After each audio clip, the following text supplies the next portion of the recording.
Hey, it's BT from Tales from a Gemini. My guest today, I think you will enjoy it, is Audra Sargelis. Sargelis. I hope I'm getting that right. She is a life coach, and she also has the Secrets of Sex on her YouTube channel. And man, let me tell you something. We get graphic on this, so if you have a hard time with the 4-letter words or the talking of sex, this ain't your podcast. But if you do, this is your episode right here. We had fun. She told me some stories like, wow, there's a lot of wow to it, but it's a lot of good stories. And this was a wild podcast, but in a good way. We're definitely going to have a part 2. So enjoy this. Enjoy this episode of Tales from a Gemini. I think you'll like it. Yeah.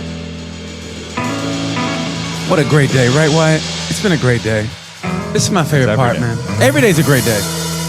You know the word 1, 2, 3. Yes. Hey, it's BT with Tales from a Gemini. And you know what? I'm excited about all my guests. I know I sound like a broken record, but I love all my guests.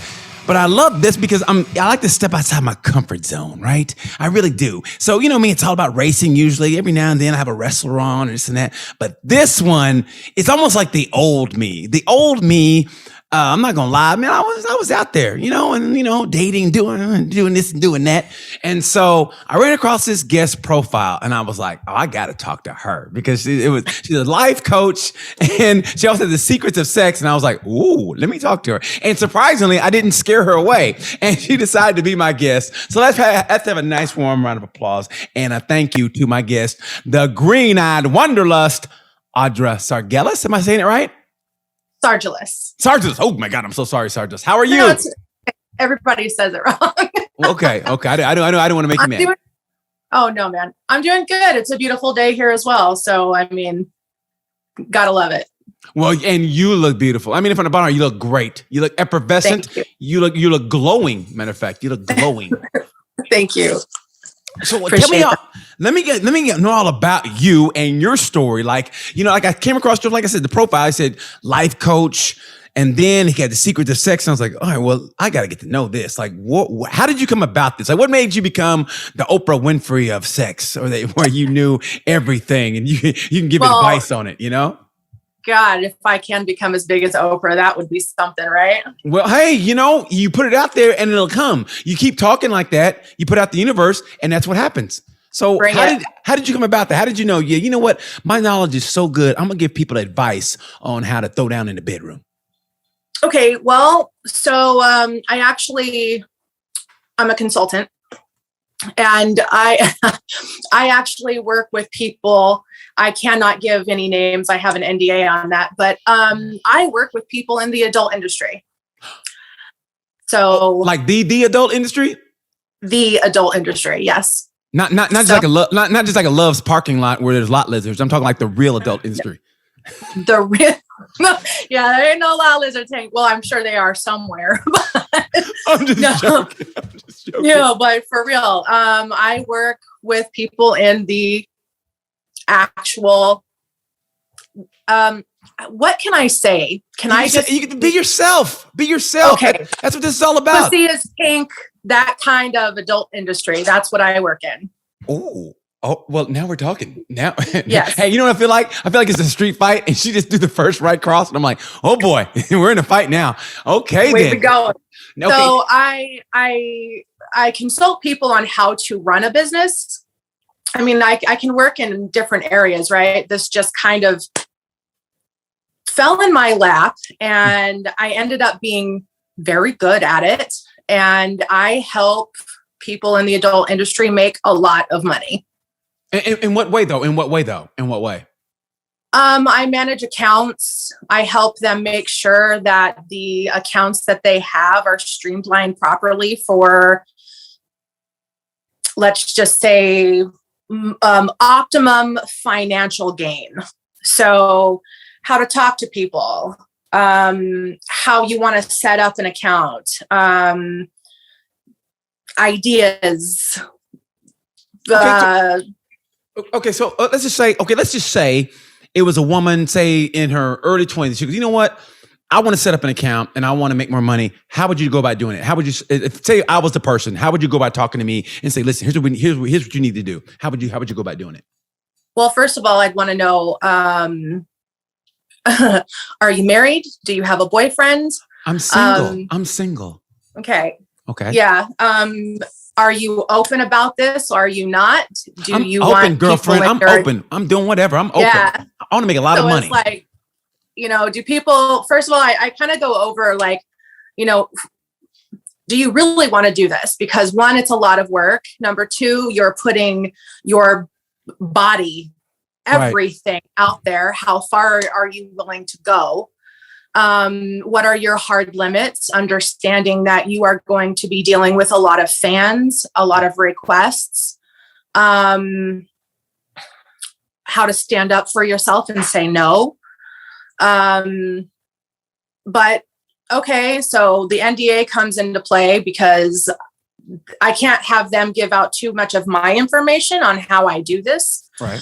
But then again, I also can't give information about them to release their identity, or like the true trade secrets. I can't really give too much of that away, because of what's involved. Well, yeah, of course. I mean, listen, it's like this, and I want to know, like, does it get to the point where they get jaded with say either the men or life? Because like me and my buddy, we'll trade pictures or whatever, just text back and forth. And I want to know, is there a time when they're like get requests or whatever? Sometimes, men are feet men or they're toe men or whatever.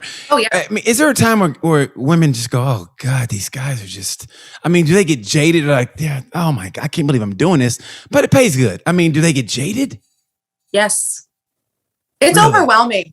It's really overwhelming. And I'll tell you, after a while, it's just like, okay, I love sex, obviously. And with my YouTube, The Secrets of Sex, I wouldn't talk about this kind of stuff if I was not comfortable with it. Yeah. But there comes a point where you're just like, I have had enough dick. Like, do I need to, like, you're slinging tits and pussy all day long. You know what I'm saying? And it's just like, if I see one more cock, I think my head's going to explode, like, just, can I jab my eyeballs out? So yeah, it's called burnout. Burnout is a real thing. It happens. Then, even me, I'll just be going through, I'll be like, I need a fucking break. I need to not hear anything about anybody else's bullshit, desires, fantasies, fetishes. Like, get the fuck out of here. Is it the fetishes? Is it the fetishes that make you go, all right, I'm kind of done with it? You don't. Is that what makes you go, okay? Because, love is one thing and, people desire this and that. But when it comes to, the sex is one thing. But when it gets to like, it's the subcategories, honestly, it goes from love, then it goes to the sex, like, and then it goes to like the, oh my God. And then, oh my God. Is that what makes you just God. Yeah. Oh my God. Yeah. Is that what makes you go, ugh? There's things that I could have lived my entire life without seeing or knowing. Truthfully, I could have gone my entire life without knowing half of what I know.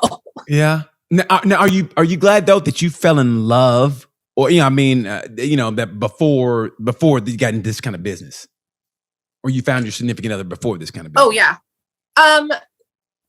I detach that. How can you though? But how can you?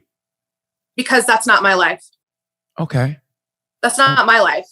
It doesn't affect me. It affects me in the sense of like, what the fuck did I just hear or see? But like when it comes down to my personal life, that's not my jam. That's not mine. It's not my body. It's not my kink. It's not my fetish. It's not me. So when I'm done with it, I'm literally, I shut that part off. I go on with the rest of my life. So as far as like my relationship and stuff, hey, we're kinky together. We have our naughty time, our fun time and whatever. And that's us. That's our time. That's him and me. And there's no way I would ever let that affect my intimate relationship with my partner, because fuck, I mean, what a downer that would be. Yeah, but you know what? It's kind of like, okay, it's like I'm linking it to aching it to being a cop. You know, like they can say they shut it off. Okay, I'm off. I'm going back. I'm going home. But you know, if you know the stats, I mean, cops. You know, no, they don't actually. They don't. I have a lot of law enforcement experience, and they don't shut it off. They can't. Yeah. There's a lot of trauma involved there. Mm-hmm. You know, I've had somebody die in my arms, for instance. I will never forget that. I've witnessed things and been a part of things in a prior career where I was just shook, and that will never leave me. That's why a lot of, and God bless him, total supporter, but that's why you have a lot of first responders, police officers, firefighters, whatever, that have high divorce rates. They have high alcoholism, all of this, because they truly deal with a lot of PTSD from the trauma that they are truly involved in every day. And then on top of it, half the people out there hate their guts and try to kill them on a regular basis. Man, how could you shut that down? You can't. Yeah. This, on the other hand, you know, I mean, I know that it sounds funny. Like, how can you? I just do. Yeah. I make it a movie. I make it a movie, or I make it something to where when I'm done, and I'm moved on. You know, I'm looking at something else. I'm thinking about something else. I'm working on something else. So I really just don't let that seep in there and tarnish me in that manner. Mm-hmm. Okay. So growing up, how were you? Were you like a sexual person growing up, or did you grow up in a conservative household? 'Cause sometimes people rebel that way and they become open sexually. So how was your growing up period?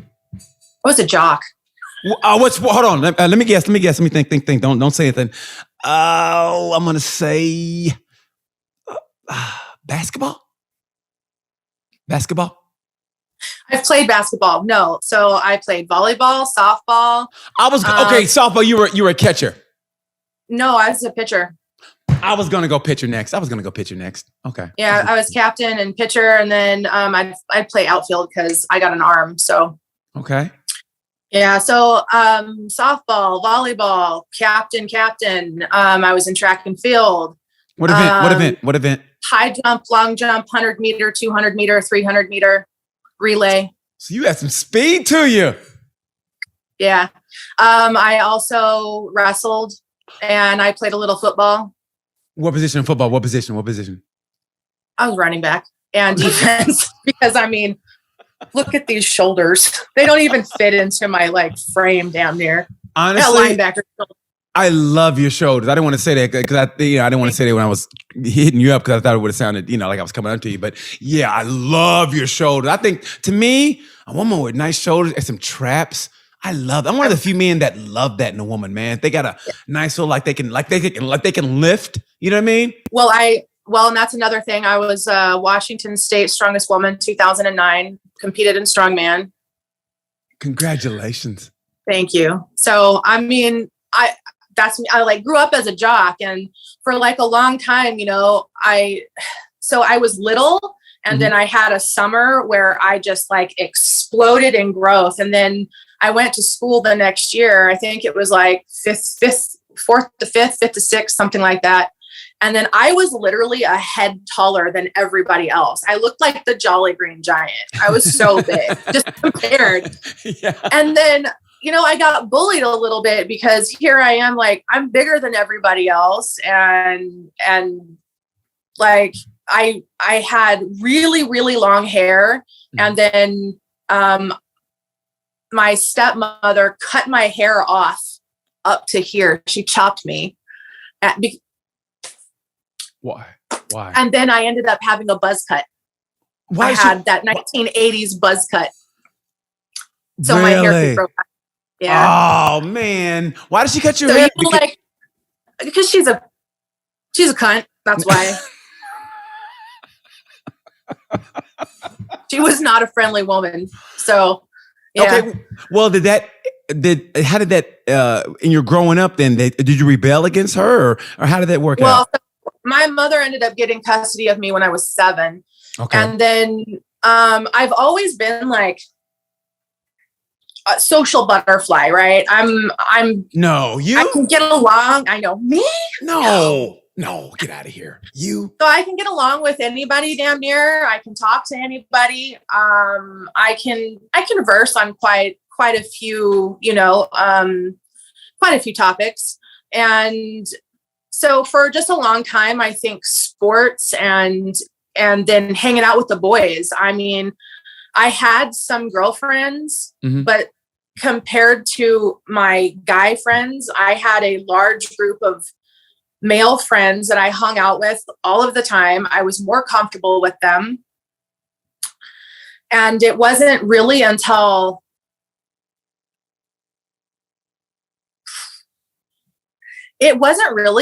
like my freshman year where I actually started to feel pretty, whether I was or not. Like I look at pictures and, oh, damn, I was a cute kid, and then I had the weird, awkward stage. And then everybody does.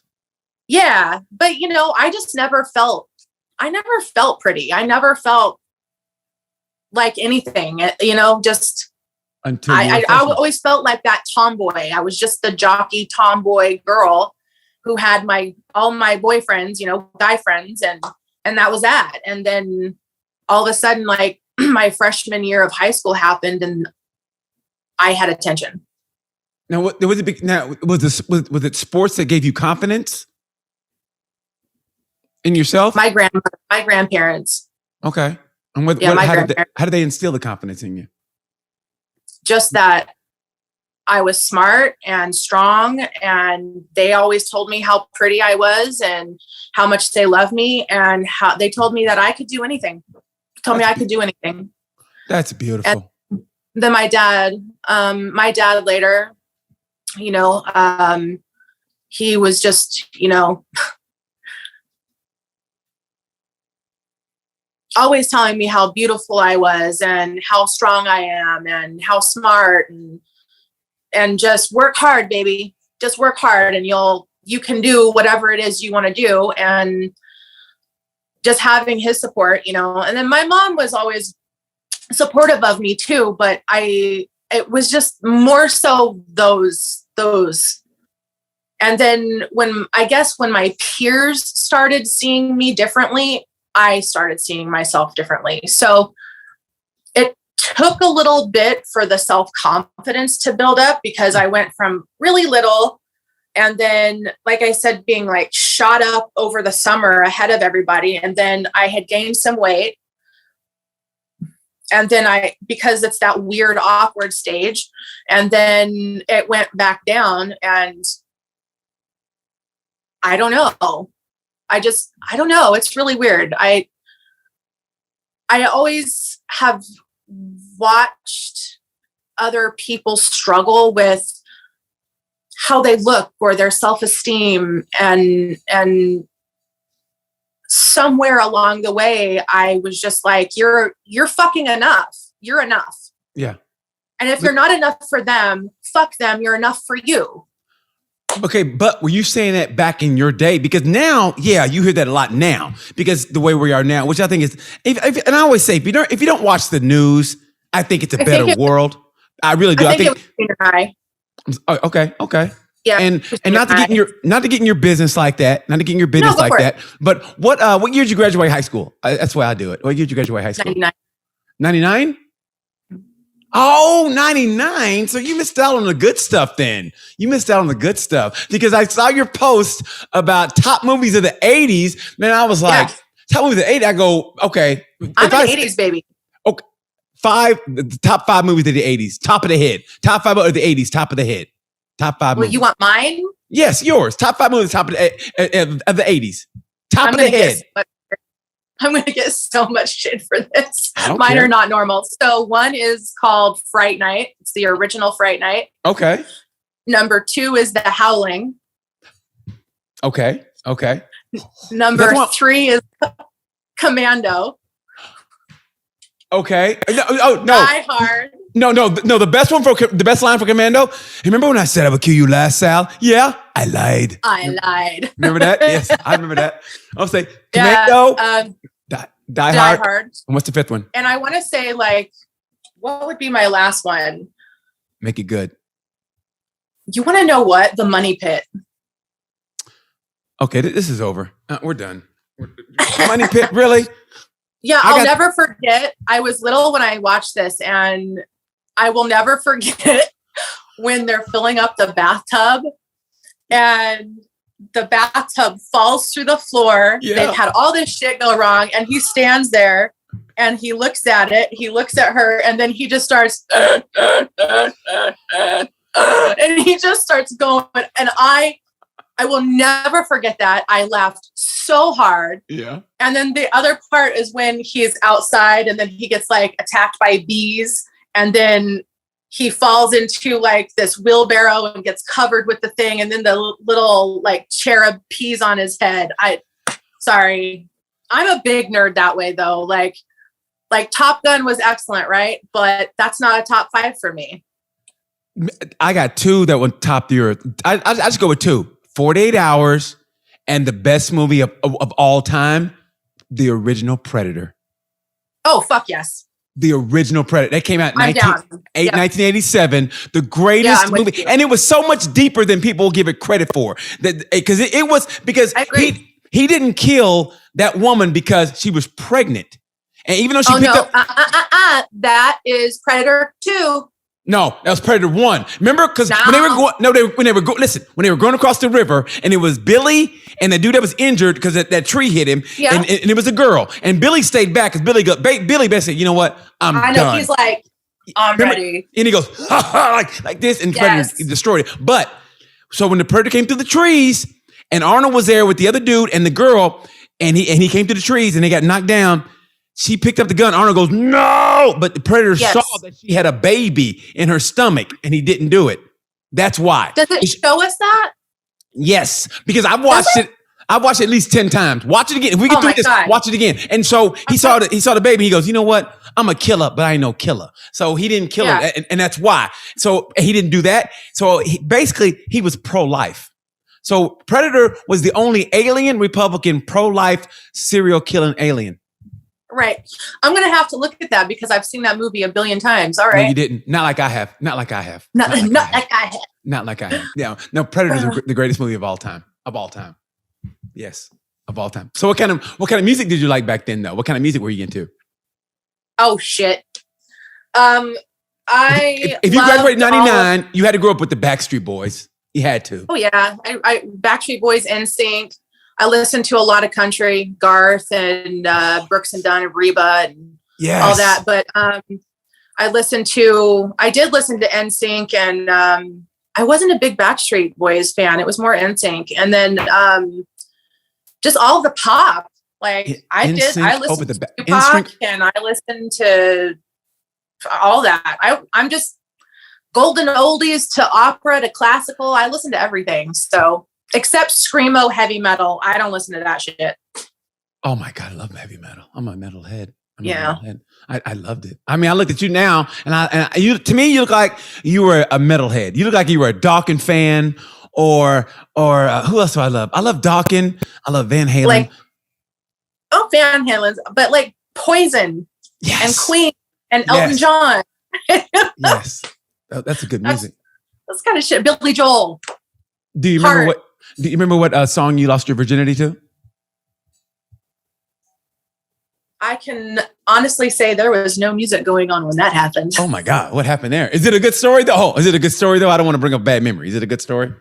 That was a good story. He was good to me. He wasn't just like, hey, there we go. While you're like, no, he was great. How old were you? It was my high school sweetheart. I was 15. 15? I was 15. Girl. Okay. Nothing wrong with that. I was 15. You have to realize, though, only child. I was treated like an adult. I had adult chores. I was very independent. I mean, by the time I was 15, I had already also helped take care of my grandmother as she was dying. So, like, I lost I lost my childhood when that happened. I was no longer a child. I had witnessed and been through something that was just the death of my childhood, really, when she died. So I was this mini adult.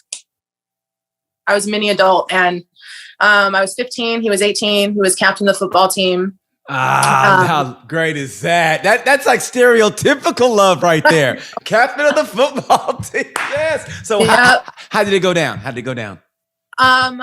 So my mother was a police officer. Uh-oh. Okay.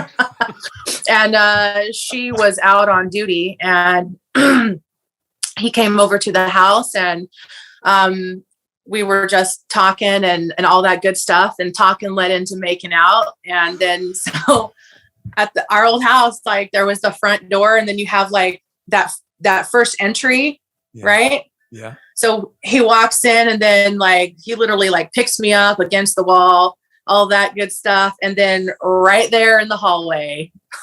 The first time was right in the hallway. Oh yeah. Right in the hallway. Oh yeah. No music. No music. No music. Just straight up. Just our music. Hey, did your mom ever find out? Nope. Did she come home like, something's weird here? I mean, did she? Right?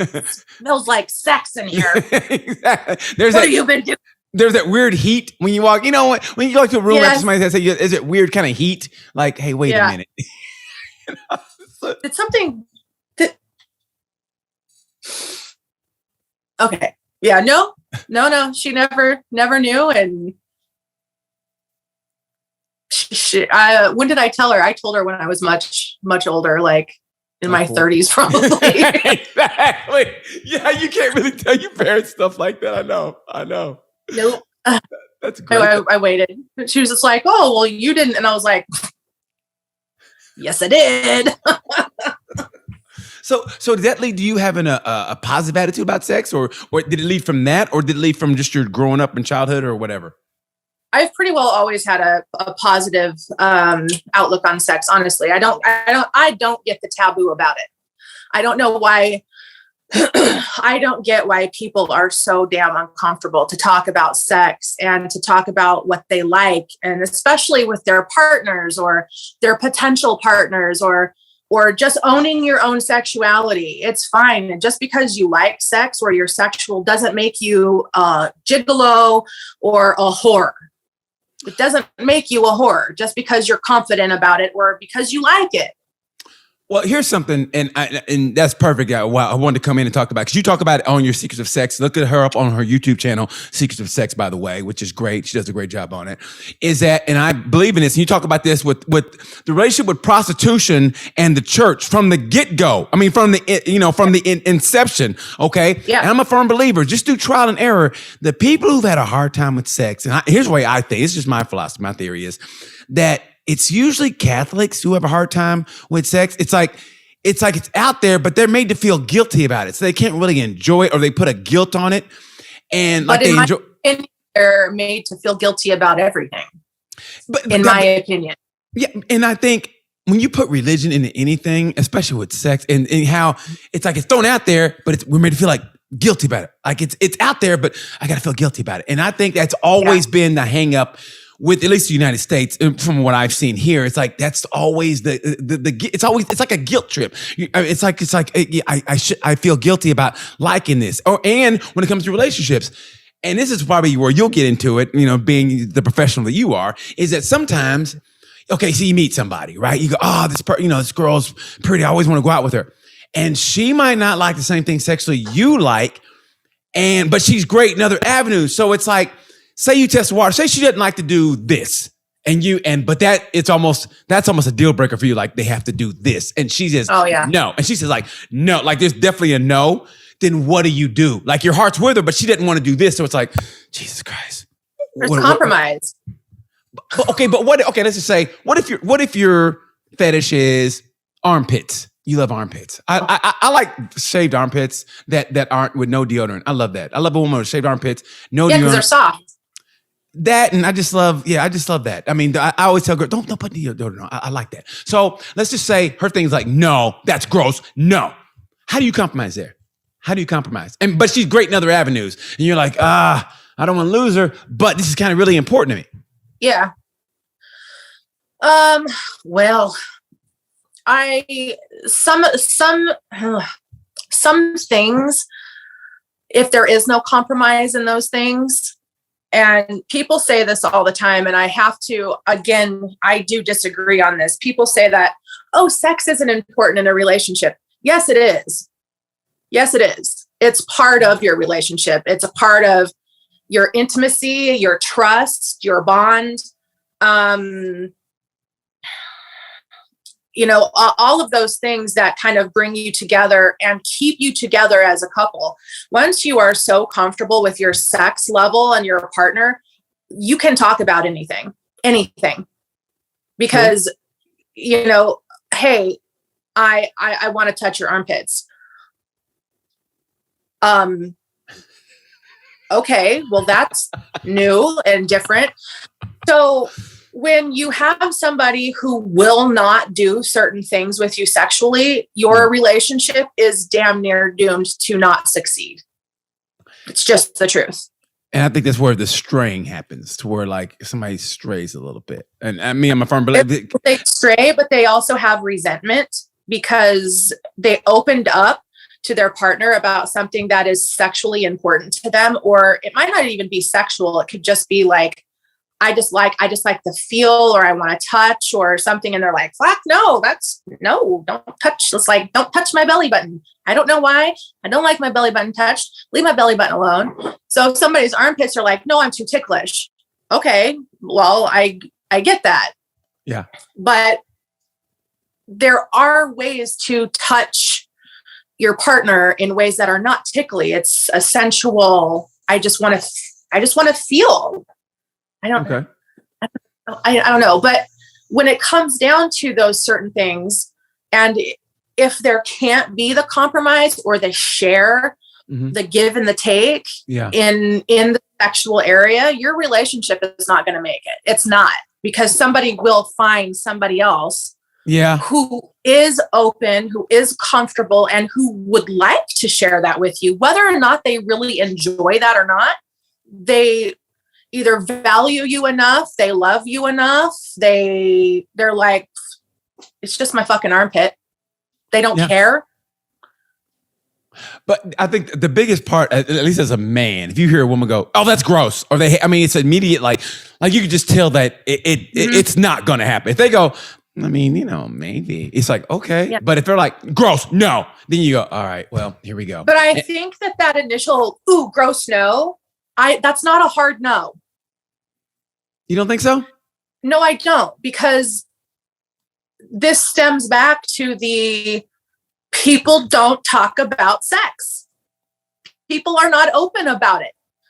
They keep this shit to themselves for so long. I mean, like, you could be in a relationship for somebody for 5 years, and then like 6 months into your fifth year together, you find out that they secretly, like, they love your toes. Yeah. Or they like their penis a little bit on, not hard, just a little bit. They want to feel the teeth. I've been with you for 5 fucking years, and I'm just finding this out now. Like, why? I think it's a fear of someone leaving you. I mean, honestly, it's like I said, it's so hard to find someone in this world that you go, okay, that you can hold on to, we're together. And then like to lose that and have to go back out in that world, then it's like, oh God. So I think that's a major factor. For 17 years. I was married for 17 years. And believe me, it was the weirdest thing getting back out into the world and being like, this is fucking weird. Yeah. I didn't even, how do you even date? People are so weird now with dating on top of it. So it's like,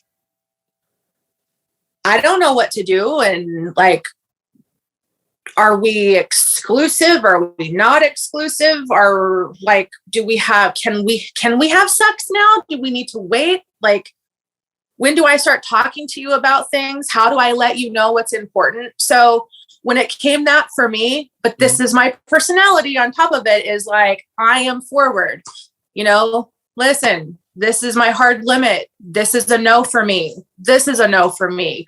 This is what I like. I'm okay with this. Like, just fucking dish it. How are you ever going to find your person if you hold everything back? It makes it so much harder. Now, but what if you find somebody? Now, what if the tables are reversed in the sense of what, there are guys out there, and I'm getting to that point to where like they don't have that much of a sex drive anymore, or they're not really into it, and they're not so much asexual, but they're just not. And there's guys out there who just aren't really into it, but they love you and they're great to you in every way possible. And you go, honey, what? And they just go, I'm just not into it. I mean, there are guys they need to be open to the possibility of their woman having a plaything. I'm serious. Like, I know there's a lot of people who will not at all agree with this because they'll see it as cheating. It's not cheating when you and your partner have a discussion about this and being like, okay, I'm not going anywhere. I love you. You're the love of my life, but I need sex. I have got to be fulfilled. I have got to have, I need to be fed. I need to be fed. And if I'm not fed, things are not going to be, they're not going to be good. Our cogs are not going to run. This is going to be fucking shitty. We're going to start fighting and arguing about the stupidest shit because I have pent up energy and anger and I need this. So personally, I think that on both sides of this situation here, if you're with a woman and she has absolutely no sex drive at all, or she's hit menopause, or God knows whatever reason that, yes, she loves you, you love her, you don't want to be with anybody else, but you need a sexual partner, talk about it. You got to talk about it. And the same thing for a man. Yeah. Like, women have sex drives, and again, it's something that really nobody talks about. I'm 40. Really? I am 40 years old. Yeah. I'm 40. I have a very high sex drive. Believe me, when the time comes. I could tell. And I could tell. When the time comes. Like when the time comes, we've actually already discussed it that I may have to have, a little friends with Bennings. Yeah. Oh, girl. Now, is it because is he older, or he's like, hey, I'm just not, No, he's older. He's older than I am. Okay. What's the age difference? Or can you tell? Or do you want to tell? Like 10 and a half years. Okay. See, now I'm on his side. It's like, man, I feel that in me now. And it sucks because, I mean, if I would have done this interview probably 5 years ago, or maybe 6, it'd have been like, so listen, I can always take a plane up. I mean, but now it's like, I'm listening. Up? Yeah. But now it's like, I understand his point of view, and I'm like, I get it. I really do. I don't know what it is now. It's like, I feel like I've gone from player to coach. I feel like instead of like hitting on, I feel like instead of hitting on the girls I would have normally hit on, now I'm like coaching them up, like, listen, what you need to do in life is, and I mean it like from the bottom of my heart now. Now I'm actually listening to women talk. And it's the worst. I mean, because there's no ulterior motive for me. Like, I'm actually doing it from the goodness of my heart instead of having an end goal. Like, yeah, I'm gonna tell her this. But eventually, now I'm just like, I'm saying it because I really mean it. And then it's like, well, good luck. And I'm gone. I'm like, damn it, what happened to the old me? Yeah, I'm turning to Bill Belichick now, is what I'm basically doing. I went from player to coach, and it sucks, but that's the way I feel. So I understand where he's coming from, because honestly, if I had a wife look like you, like, oh my God, my wife is gorgeous, but I'm just like, it's like, and it happens. It's the worst. It really is. Well, it is, it is, but then also people have to realize not to take it personally. Yes. That it has nothing to do with you. You're handsome, sexy, stud, hey daddy, whatever. And then, hey mama, you're sexy, you're beautiful, you're everything. I love you. I just. Yeah. What do you do? But true or false? I think this time period that we're in now is probably the best of times, I think, for at least for women, I think. Like I said, if you don't watch the news, I think it's a better time because you can have this discussion and be frank and be open, and it's not looked down upon. Because I know in one of your videos you talk about, how men used to slut shame women and this and that. But now, I mean, if you watch stand up, now women are more profane and more graphic than men now, which I think personally is. Women are worse than men ever thought about being. Well, but I like that now, because now women aren't as like to say what they want and to come on stage and say they did this and they did that. And I think it's great. And maybe, the power is changing on the outside. I think it's always been kind of like that, but I think on the outside, the power is changing. So do you think it's better? It's a better time period for women sexually? True or false?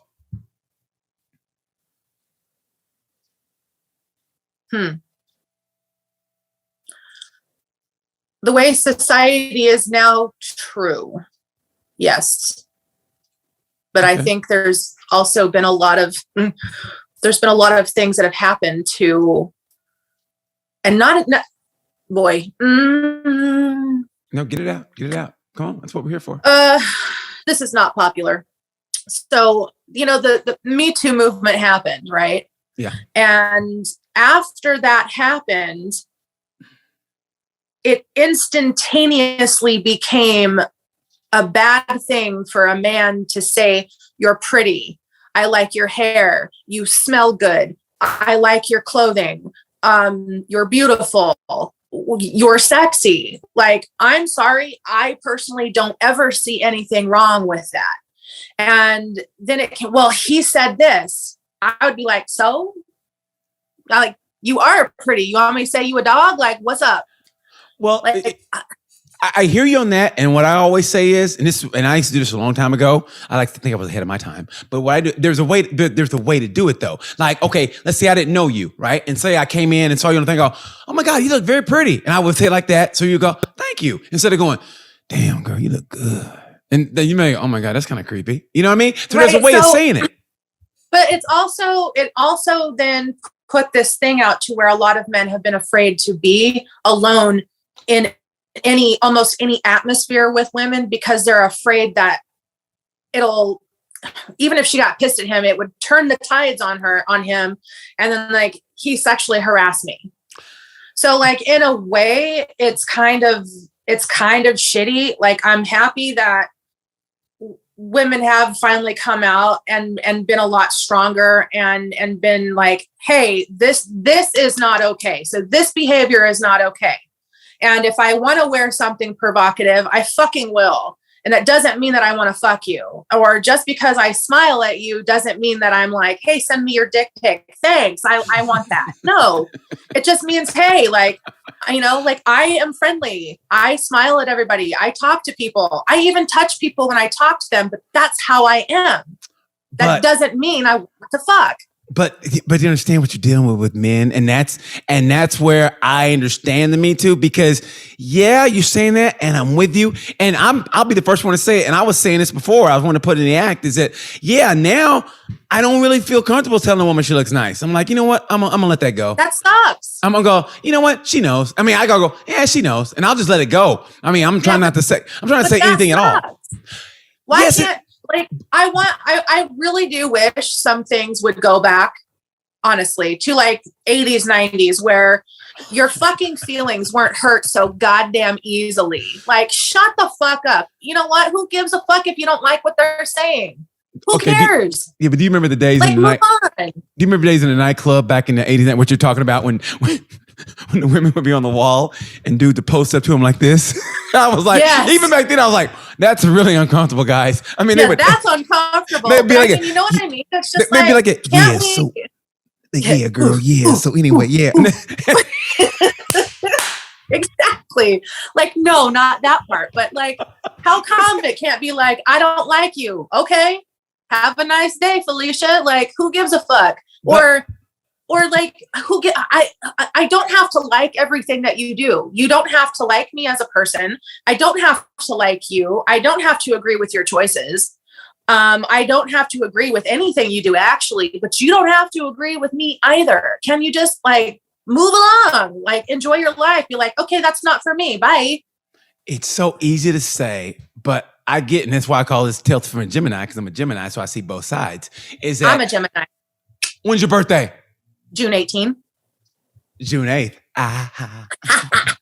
Aren't we the best? Aren't we the best? We are. We really are. I mean, we're fun. You never know who's going to show up, but which side's going to show up. But that's true. But it's going to be a good time. It's going to be. It's always a good time. It's always a good. Hey, Conversation starters. That's what we are. We're conversation starters.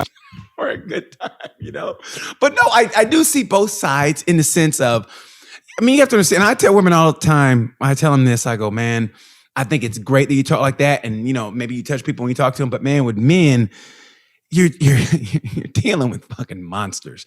And that little touch, it might seem nothing to you, but you touch the guy, he'll be like, hey man, I think she likes me because she touched me. Like, oh God. It's like being, it's like the waitresses at Hooters or whatever. They know that little things like, sir, would you like a salad? Yes. Yeah, I do. Want some more wings?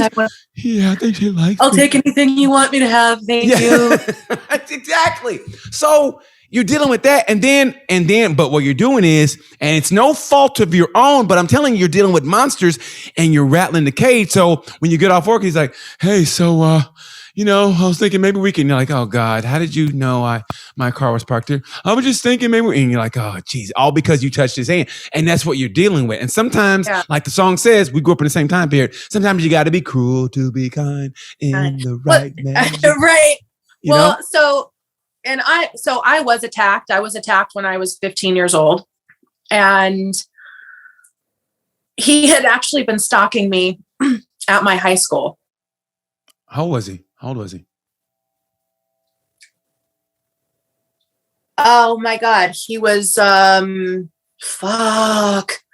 like 25, 28, something like that. Oh my God. So what happened? Or do you feel comfortable talking about it? I am now. Yeah. Okay. So I cannot say the establishment though, still today. That's fine. Yeah. So I was in, Bakersfield, California. Yeah. And, I had, shut up. I know. A girlfriend of mine, we went to this family establishment entertainment place, and this guy was following me around the establishment, and I was just like, oh, well, he worked there, so I was like, oh, okay, hi, talk to him and all that kind of stuff, and then we went out to the batting cages and we hit some balls. And then he was just like, let's go Mustangs. And I was like, yeah, it never crossed my mind. I it was like one of the first times I had really ever let my guard down. Like I said, my mother was a police officer. So I was always watching my back all the time. And this was like the first place I had let my guard down, because it's a family establishment center. You're supposed to be able to just be okay. Like kids are here, Right. Yeah. And so then he came over and talked to us, and we said that we were going to go to the laser tag area. And he's like, oh, well, I run that. Just let them know that you want me to come over there and I'll be there. And I was like, oh yeah, sure. No problem. So we get to the little thing to get into the laser tag, a big like castle style blow up building, and told the gals there, pardon me, hey, so and so said to let call him when it's time. So they call him up, and it's like black inside, there's strobing lights, and then we had these vests and these like laser guns, right? Yeah. So we're going in, and there's partitioned walls, and you're falling all over the place because it's all, a blow up thing. And I'm on one side, my girlfriend's on the other. And before you knew it, like he was in there and he was over on my side, and he's like, hey, and I'm like, hey, I had also, I had lost quite a bit of weight. I was working out like crazy. I was in wrestling and all this stuff. So I was in really good shape. Mm-hmm. And I was wearing like my loose baggy jeans, the loose like 90s jeans. Yes, I remember. And yeah, I lived it. Horrible. I lived it. And then he said, hey, you want me to be your boyfriend? And I was like, nope, I have a boyfriend. Thank you. And I immediately, like, all the hairs on my body are like, get the fuck out. Yeah. So I stopped playing and it was just me and my girlfriend in there. It was just us two. And I remember going, I have to get her out of here. And I started going towards her and I said, Janelle, I said, hey, get out. And it's fine. And I said, hey, get out. And she's like, what? And I'm like, get out. And she comes from her corner and she's starting to go out and she's like, are you fucking with me? I said, no, get the fuck out now. And as I was trying to, because there's all these partitions, I came back around and then he was literally laying on the ground with his pants off and a freaking hard on. And I fell over him and then he ripped my pants down and then got on top of me. And I was like, just what the fuck? And all I remember was, no, this is not going to fucking happen to me. No. And then we were rolling and my girlfriend saw us rolling around and she says, are you okay? And I said, no, get out. And then I was on top of him and I just started fucking laying into him, just bam, just literally laying into him. And I actually cut him up on his forehead. And then, I pushed off of him, I rolled out and got away. And so as I'm trying to still find my way out of this fucking building, he ends up getting over to the door and my girlfriend is just about there. And she's just like, what's going on? And he's just like, well, you can't leave. And I got to the door. I had got my pants back up and everything. And I said, oh, you want some more then? Let's fucking go. Get the fuck out of my way.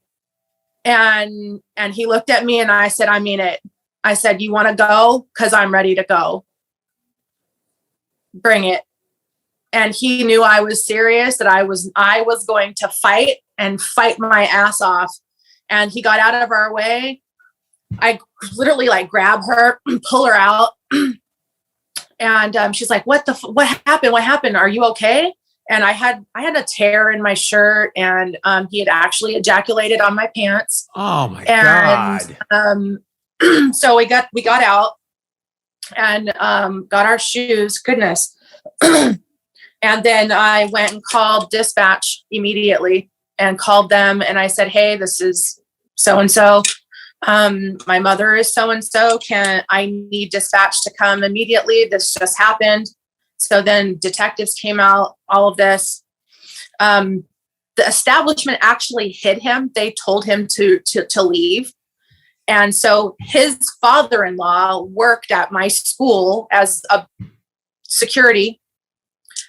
And they all hid him for about 4 days. Oh my God. Yeah. And then, of course, I had to go through a kit and everything like that. And they took all my clothes and pictures of my hands and everything. And then they asked if I was going to press charges. And I was just like, yes, I am going to press charges. So it turns out that he had assaulted and raped several other women and young, around a little bit older than me at the time. And nobody had ever come forward because they were afraid. Yeah. And they didn't think anyone would believe them. And maybe that's your answer when you asked about my confidence. Maybe that was it, because I was just like, fuck no. You took a stand. No. You took a hard stand. And that's what you got to do sometimes. Yeah. And so they said, this is going to go to court. And I'm like, yeah, I'm ready. And it was really hard. I mean, I had to go to court, and at first he had a woman lawyer, and she tried to rip me apart on the stand, saying that, I encouraged it, that I was flirting with him, that this and that and all the other thing. And the prosecution was just like, only answer yes or no. Well, when it came to that one thing, I'm 15 at this time, And they said, well, you were flirting with him, or you were this, or you that. And I'm like, so is it okay for a man to try to rape a woman if she flirts with him? Yeah. He's a and grown because man. he was a grown man. I was 15 years old. Like, get the fuck out of here. So it was after that day, his lawyer quit his case. And then, we had to continue. The other women actually did come forward because a 15-year-old stood up against him. And they came forward and said that he had done these things to them. And then he was sentenced. He was actually convicted and sentenced. And he spent like 6 years in prison. Good for you. Good for you. So did you, like, in the back of your mind, have that hidden until just now? I mean, you didn't really think about it until just whatever triggered it just now? Fucked me up for a long time. I'm not going to lie. Like, I went to counseling for this for about 2 years. Well, of course. And I wrote a little novel, not about rape, but I just wrote a novel, and I let my anger go. Mm-hmm. I let my anger go. I let it all go. And that's what you said. Yeah. And that did it. I let it go. And now I can easily talk about it. It was really difficult for me to talk about it for quite a, 5 years. Yeah, of course. 7 years. But now it's just like, it's something that happened. Right. And even if I had been raped, I would have fought, and I would have gone to court, and I would have done everything. Good for you. There's, maybe that's why I don't understand why people don't come forward and for one, stand up for themselves, but to stand up for everybody else that this has happened to or could happen to. Because what could have happened if I hadn't said anything and then he had done this to someone far younger than I was? Yes. I could not handle that. I mean, viscerally. I think that's great for you. And I mean it from the bottom of my heart. I think it's great for you. And honestly, and what I think is part of it, maybe it's part of your upbringing, but I think that background in sports, for some reason, it gives women a great, a sense of power, a sense of of resiliency that I think, and I might be selling other women short and I don't mean to, but I think that a sporting background does, it makes you stand up for, because if you're in a team aspect, a team sport, whatever, and somebody's not pulling their weight, you got to pull their weight for them, or you got to bring them up. Like, hey, I know you missed that ball. It's okay. We're going to come back the next inning. And I think that's what it did. I mean, I'm being dead serious. So I'm so sorry you had to go through that, but the positive part is just like you said, you stood up for it and ended up getting a conviction. And like you said, the other you cause other people to come forward. It's like, if this woman can do it, then I can do it. And so there's a positive from it. Like I said, I'm sorry you had to go through that, but that's the positive aspect of it. And God damn it, we're almost done. I don't want to end on this note, whatever. So, I can't end on this note. We can always do this again, boo. Oh my God! I hope you're having a good time like I am. I'm enjoying it. I'm enjoying the hell out of this. But then again, you know what? Honestly, I knew I would. You know what I mean? I saw this and I go, "Oh, we're gonna have a good time." Kind of a big deal, boo. Oh well, come on now. I knew that. Come on now. Hey, but like I said, hey, there's still a little bit of the old me in there. There's still a little bit of the old me in there. I still got a little something left. I still got a couple more rounds left in me, So I don't know, but no, I think I knew this was going to be fun. And real quickly, I don't know how quickly you can do this, but I was going to ask you, because a couple of your posts about the history of prostitution and everything, but I want to ask you with everything now coming to the forefront, how we used to demonize marijuana, and now it's, now you see how marijuana is. It's being legalized in some states, whatever. And you think we'll get to the point where prostitution will be legal in other places, and kind of like they do it in Nevada and have the little, like the bunny ranch, stuff like that. Do you think it'll get to that point with prostitution? Because I remember you mentioning how much money it brought in Deadwood, South Dakota back in the day, up until until the 80s, until 1980s, they had legalized prostitution. So, and all the money that it brought in. So do you think it'll eventually get to that point here in the United States where they'll find a way to regulate it and the government comes in and gets their money and maybe, I think it should. You think so? I absolutely 100% think it should. So you've watched my show. Thank you very much. I really appreciate that. No, thank you for having it. And as you've seen, okay, I'll break this down here real quick. So prostitution started back in the Sumerian age, right? In the church, started in the temples, guys, like in the fucking temple. It was a religious rite. It moved forward through the centuries, through time. I mean, this was mostly religious, then it moved out and then expanded from there. In every single society where you have brothels that are run by the governments, right? This is what happened. They saw that they were making too much money, or not too much money, how much money that they were making, right? So what did they do? You had the Tsars, the Caesars, the princes, the kings, the other political parties. They came in and they took over and regulated it. So they got their money for the coffers. The madams still got their cut, and the prostitutes or working girls, whatever you want to call them, they got their cut. Everybody made money hand over fist. Every single place that had legal brothels that were regulated by the government, and the women had medical treatment and evaluations and all of this stuff on the regular. Guess what? Crime in the area was down. And I mean down.